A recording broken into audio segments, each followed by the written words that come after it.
For the intro of this video, I think I'd like to start this off with the preface on why I decided to choose a topic such as this. Art is something that has had a profound impact on my life and something that has influenced me since childhood. I grew up a fan of animation with Cartoon Network, and like Professor Mark Creegan, I think that comic books are really cool. Comic books are sort of an underappreciated art form now. While most art you see nowadays has switched to digital, this has not entirely changed the medium. I believe things go through many changes, and through this video, I'm hoping that these changes are able to serve as a landmark to my future career. I see the things that influence my life still playing a part in who I develop into in the future, and art is definitely playing a huge part in that development. Thank you guys for tuning into this video. So, my name is Shamar Brown. I'm here interviewing with FSCJ Professor Mark Creegan. And would you like to introduce yourself too? Sure. Yeah, I'm a professor of drawing and design. I'm a local artist, and that's it. Good enough. Okay, so the first question I'd like to ask you is how would you explain the effect your environment had on your art? As far as growing up, or Yeah. yeah, well, I was born and raised in Florida, so I'm your quintessential Florida man, I guess. Hopefully, not too much. Yeah, I think when you read as an artist, like a lot of artists talk about how a certain color of an environment may affect their color choices, Right. And I grew up mostly in Central Florida, so you have Disney, you have Epcot, you have things like that. So I think probably culturally, the environment culturally definitely had an effect. I grew up in the 70s, and so Right. things like Sesame Street, early Sesame Street, and all of that definitely had an effect on like my aesthetic choices and comic books, all of that. So Yeah. I would say, yes, definitely growing up in Florida, sort of the bubblegum 70s, 80s environment I was in definitely had an effect on my art. There's a lot of grass and marsh in Florida too, so Oh, yeah. if I'd associate Florida with the color, it'd have to be green. Yeah, definitely green, like the sparkly blue of pools, like Yeah. a lot of pools in Central I was Florida. thinking blue too, but Yeah, blue, sky blues. Yeah. So, definitely. that's a good first question, or a good first answer, I mean. Yeah. I like your answer. Yeah, like I was saying with Florida, it's Florida is sort of like it's somewhere, but it's nowhere. Like there's Yeah, especially where I I grew get up in that. Central Florida, because I had like, the north, like the southern aspect of it was Yeah. slightly there, but not too much. And then you had more down south, like towards Miami, so that you had some Hispanic, Cuban Hispanic culture a little bit in Central Florida. So it was Right. a neat mix of cultures, I think, there in Central Florida. Certainly my friends, like Yeah. definitely a nice diversity there. You could explain Florida as like a melting pot of different cultures too. Oh, yeah, I would say, especially I think growing up. I think northern Florida doesn't seem quite as much, but I think Central Florida especially just had that feel. Yeah. Like almost, yeah, sort of like even maybe like it's sort of what you would think like ideally America should be. Like it Yeah. just seemed that way. Like for me growing up. commercialized, a lot of Yeah. consumerism involved. Right, yeah. I mean, Absolutely. Disney's in Central Florida too, so Yeah. this is what you would expect from Yeah. a place like that. Yeah. I see was what you sort of- mean. Yeah. Hmm. So Okay. Mhm. Pertaining to the way your environment has affected you, do you believe this effect is the same on everyone? I would think at some point, yeah. It just depends. I think if you're a creative person, you tend to be self-reflective. You reflect on your life, you reflect on where you grew up. Right. So I would I would hope that that would seep in, and even if it wasn't conscious, maybe even subconsciously, a lot of that would seep in. It's a bit harder, I think, maybe from the inside looking out, because it may be easier from someone from the outside to make those associations of like, oh, you grew up here and you do this type of work, so I see the connection. Right. Because sometimes it might be just sort of like so ingrained that you don't even notice that you're making the... And people perceive things differently as well. Like, especially Florida, they probably perceive it more, instead of like thinking grass and marsh and consumerism like you, or like me and you, they probably think more country, just partying, beers, mudding, and all that.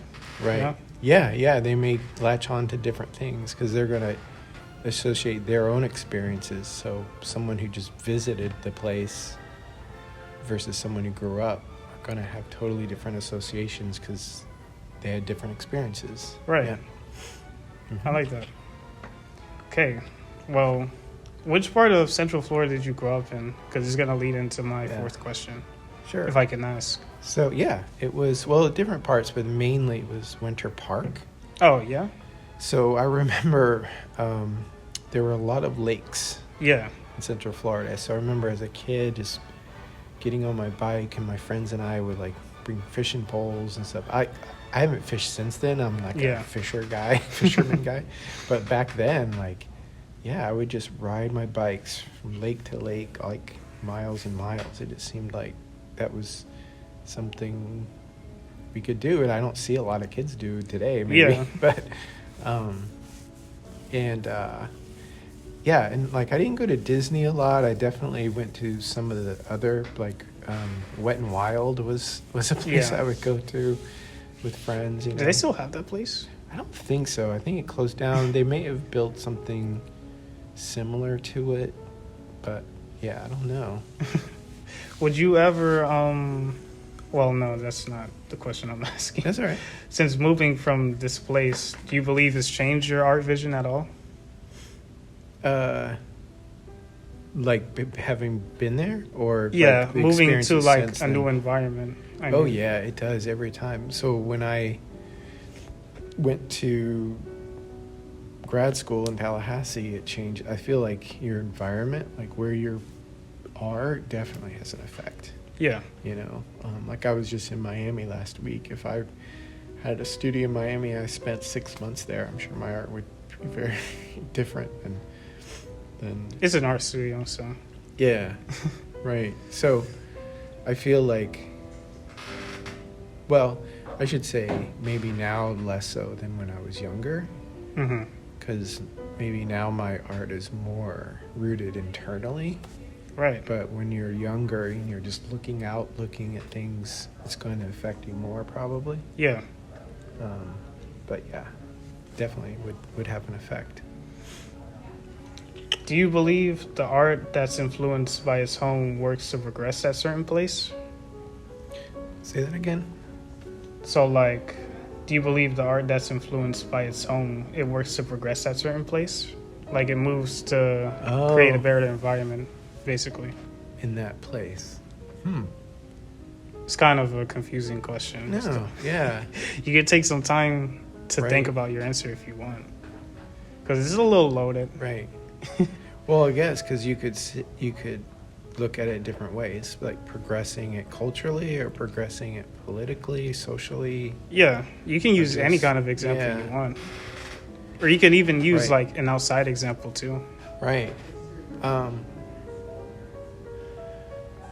mean, I think that's something you hope that if you're a creative person that your work will have, like all the questions so far is like, how has the environment affected you, but how do you affect the environment? You know?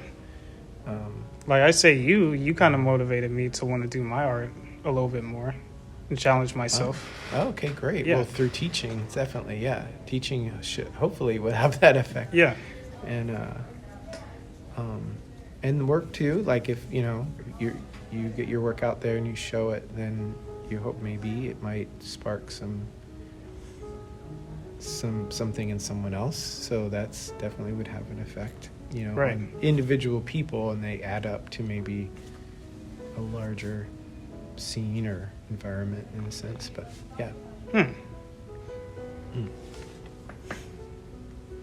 Does having a home that someone enjoys particularly lead to better art, you'd say? I don't know if like having like your own like physical home that you live in that you enjoy, or a place. Yeah, just a place you like to live around. Yeah. Because, growing up surrounded by lakes and all the water and biking near that, do you think it'd be different if it was a little bit more industrial? Something like the Midwest, something like that? Midwest, or up in like, Pennsylvania or something. Yeah, New York or something. Right. It's funny because definitely, I mean, if I grew up in New York, it would have a huge effect. Someone like, Jean-Michel Basquiat grew up in New York. Yeah. His mom took him to museums and stuff. And so a lot of what we see in his art comes from that experience. Right. I feel, these days I spend some time because my in-laws are up in the mountains in Virginia. Yeah. So I spend a lot of time up there, going on hikes, and definitely having spent time there's a different feeling. If I grew up in the mountains, it would be different. But it's hard to quantify what would be the difference, like, would it be more, about nature, or would, if I grew up like you said, in industrial, would it be like, would I be doing like metal sculpture? Because it could be that if where you are in terms of what materials are around you, what's available to use, that can totally affect things. It could change things entirely. Yeah. I mean, the fact that I use a lot of found objects and bright colors and plastics probably kind of fit where I grew up more than, like if I grew up in an industrial town, maybe I'd be using a lot of metals and stuff like that. So you probably wouldn't find as much colorful things as you do now, or as you did when you were growing up. I mean, right, yeah. And maybe if I grew up in like North Carolina, I'd be using a lot of like natural materials. Yeah, be an interesting study or a paper. Yeah, like if you looked at like someone's art, what materials they use, and find out where they grew up, and see if there's linkages. That'd be interesting. I like that answer. Mm-hmm. What do you think of the art scene in Jacksonville? It's definitely gotten better. Well, it's funny. I think there was a time when I was probably more excited about it when I was younger, just because I was out there more, I guess. And there was more, like, you could see more of the, like, okay, this is like the older artists, and they're more established in town, and you have the up-and-comer. So there was more, it seemed like there was more of a feeling of connection, and even though we're probably more isolated. Yeah, for sure. But now there's more activity, I think. And there's definitely more diversity, which is great. Yeah. In today's art scene, like that's not just in Jacksonville, but everywhere. And but I think what has always hurt Jacksonville is that you'll have a really talented artist or creator or something. Mm-hmm. They'll get established in Jacksonville and then they'll leave because the opportunities are elsewhere. You see that a lot. Yeah. Too. And that's not just in visual arts and anything, Yeah. So it's hard to make something robust and interesting when a lot of the creative, like really good creative minds leave. And we need more than just creators too. We need supporters too. Yeah. Because you need the curators, you need the directors, you need the visionaries and other things to support the creators and vice versa. And so since a lot of from both groups leave, it's hard to really get something going, I think. Yeah. But hopefully that's changing, and people will start staying more, I hope. Do you think social media and technology might be putting more emphasis on that isolation you were talking about? Well, it does both ways. I think it helps combat that, and also it creates it in ways. Right. Yeah, I mean, the thing is, you can get more eyes on your work because of social media, right? Yeah, that's for the sure. ideal. But in order for a person's work, your creative work, to really flourish, you need more than just eyes. You need minds. Yeah. And so you need people who are there to write about it, to put it in context with other things, to evaluate it, and you need institutions that will all help that. So all Right. of that, Places like this. yeah, places like this, or museums, or And we're seeing that grow a little bit here, I'd say. yeah, definitely, yeah. So yeah, I think that if we talk about social media, there's, it's a double-edged sword. It definitely is. Yeah. Mm-hmm. Because it can lead to people being locked out.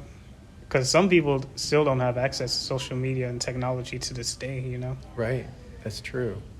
Yeah, if you don't have access, then that seems to be where most of the display happens. And then it's interesting to think, how is that affecting art? So if you're it's like, okay, I'm going to make something that will get many likes, that may be. What were you saying, though? Sorry. Oh, what was I saying? I was saying how when we make work, when we know that we're going to put our work, say, like on Instagram. Right. Not that every artist does this, but certainly not consciously maybe, but we know that, okay, if I make this type of work, or if I present it this type of way, it's going to get this many likes, Yeah. And so how is that affecting what we do and how we present, like, that desire for likes? So I'm wondering what is... And that can kind of lead to art becoming a little fleshed out due to people wanting to just do things for the attention. Yeah, like it definitely, I'm just interested in how it's affecting how we make art. And now it's like everyone needs to make reels. So it's not even just posting. It's like, okay, so as an artist, like, you not only have to make the art, but then you have to be like basically this director and producer. Cinematographer. Cinematographer. Like, okay, oh, well, I mean, but that may, sometimes you have to do what the culture is guiding you to do, but you don't have to necessarily. You can also resist it, but yeah. This is kind of an unrelated question because it's not on my list, but since we're on the topic of technology, how do you feel about the implementing of artificial intelligence into art? Because I've seen a lot of spiking on that with social media. Yeah, I think it's interesting. I haven't really delved in it too much, as far as, mostly because it's like literally like brand new, like within the last couple weeks or something, at least to my eyes. I think it's just one of those fun things, but I think that, like a lot of things, it could totally lead to something original. What I'd like to see maybe is if artists, like, through coding, like, manipulate the tool. So that's where, like, artists are given tools, right? Like, for history since the cave, like, but we can manipulate those tools in interesting ways, in different ways. So what if an artist actually through coding knows how to manipulate the AI code to make what they want to make, rather than just using the cookie cutter version that they're getting? Yeah, so. I'd probably throw it in there to try and mess it up. I don't really like the AI art, but I can see why people would like to use it to progress their art too, because... Oh yeah, it could be something like they'll create something never seen before, and that could inform their painting or whatever. Definitely. Yeah, it can be used as a tool for inspiration, basically. Absolutely. Yeah, okay. And my last written question would be, would you ever return to your hometown for the sole purpose of creating an art piece? Oh, like if I was commissioned to do something, like Yeah. an outdoor art piece, Or if you just wanted to yeah. do it on your own, you know? Oh, maybe, I don't know. I haven't really thought about it. Yeah. I don't know. Yeah, it's not really, like, I don't have a lot of, like, ties to their, like, family or friend ties. It's just Yeah. where I grew up. So, yeah, I don't think so. Because, again, like, I think my art is more internally sourced, so I don't need a place to, right now, to spark a work. So, if there was something, like, say, if I wanted to link up to a feeling that I had growing up, maybe I might visit the place Right. and see, revisit it, but then come back here and make it. Yeah. Probably, yeah. I like that. Yeah. So, one more question, then we can just be on our ways. Do you think the Jacksonville art scene is growing in a way that could work to inspire the world?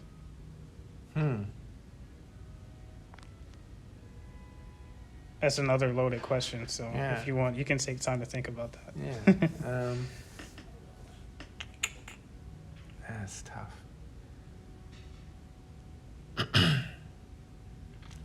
I mean, anything's possible. Yeah. You know, and I certainly wouldn't mind if that happened. I think probably there's a better chance of that than ever before of that happening, because everything before in terms of the art world was like, okay, New York, LA, that was it. Yeah. But it still kind of is that, you know. So the likelihood still of that, like I found out that there's the artist Momo moved his studio here. Oh, really? Yeah. And I didn't know that until recently, but he just moved here because he can get a really large studio space for cheap and make work. But he's not engaged with the community at all. He's just making his work, and he's gonna send it off, you know, to where he shows all over the world. I mean, art studios in the north are really expensive, though. Yeah. Compared to here. Right. So if more and more like him came and did that, and then created more of a community, then maybe it could become kind of an art center that way. Yeah. At least we're seeing a spike in interest in art in the South, you know, compared to where it's just in the North or in California in the West, you know. Sure. Yeah. Oh, yeah. Absolutely. Okay. Yeah. Thank you, Professor. Okay. I appreciate Thank it. you. Okay.